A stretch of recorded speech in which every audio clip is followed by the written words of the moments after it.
Let's head out to Beverly as the Fort Frye cadets were taking on the Federal Hocking Lancers.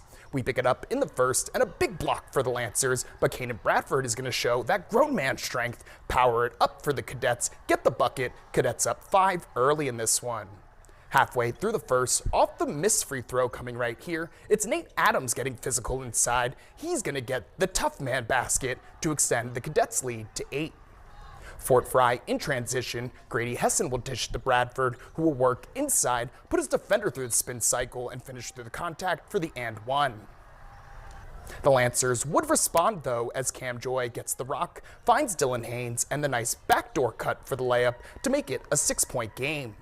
The cadets would go on to march through the Lancers and get the victory by the final of 54-49.